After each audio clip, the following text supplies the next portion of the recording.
છું મારા આદર્શ માતા પિતા વિશે. દુનિયાનો સૌથી પ્રેમાળ સંબંધ હોય તો તે છે આપણા માતા પિતા. માતાનો પ્રેમ ભાવુક અને મમતાનો દરિયો હોય છે. પિતાનો પ્રેમ કઠોર હોય છે, પરંતુ પિતા જેટલો નિસ્વાર્થ પ્રેમ તમને આખી દુનિયામાં કોઈ નહીં કરી શકે. એક પિતા અને માતા જેવા હોય છે જે પોતાના બાળકના સુખ માટે પોતે ખુદ દુઃખી થાય છે.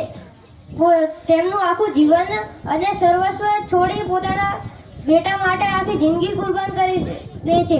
કોઈકે સાચું જ કહ્યું કે જ્યારે તમે નાના હતા ત્યારથી તમારી ગંદકી અને મોટા થયા ત્યાં સુધી તમારા પાપ તેમના કારણે જ દૂર થયા છે.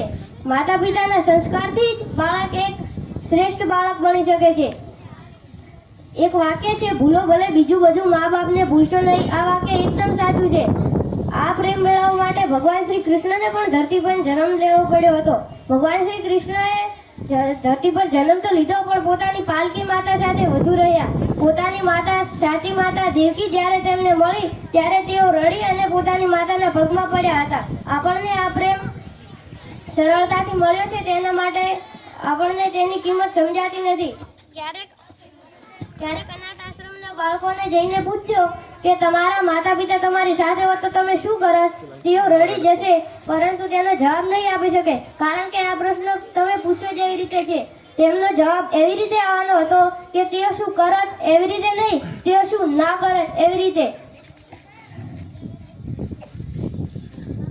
જ્યારે તમારી સામે આખી દુનિયા ઊભી હોય છે ત્યારે તમારા માતા પિતા જ એક તમારી સાથે હોય છે. તમારા માતા પિતા ક્યારેક તમને બોલે અથવા લડે ત્યારે તમને તેમના પર રીસ આવતી હશે, પરંતુ તે તમારા જ ભલા માટે હોય છે.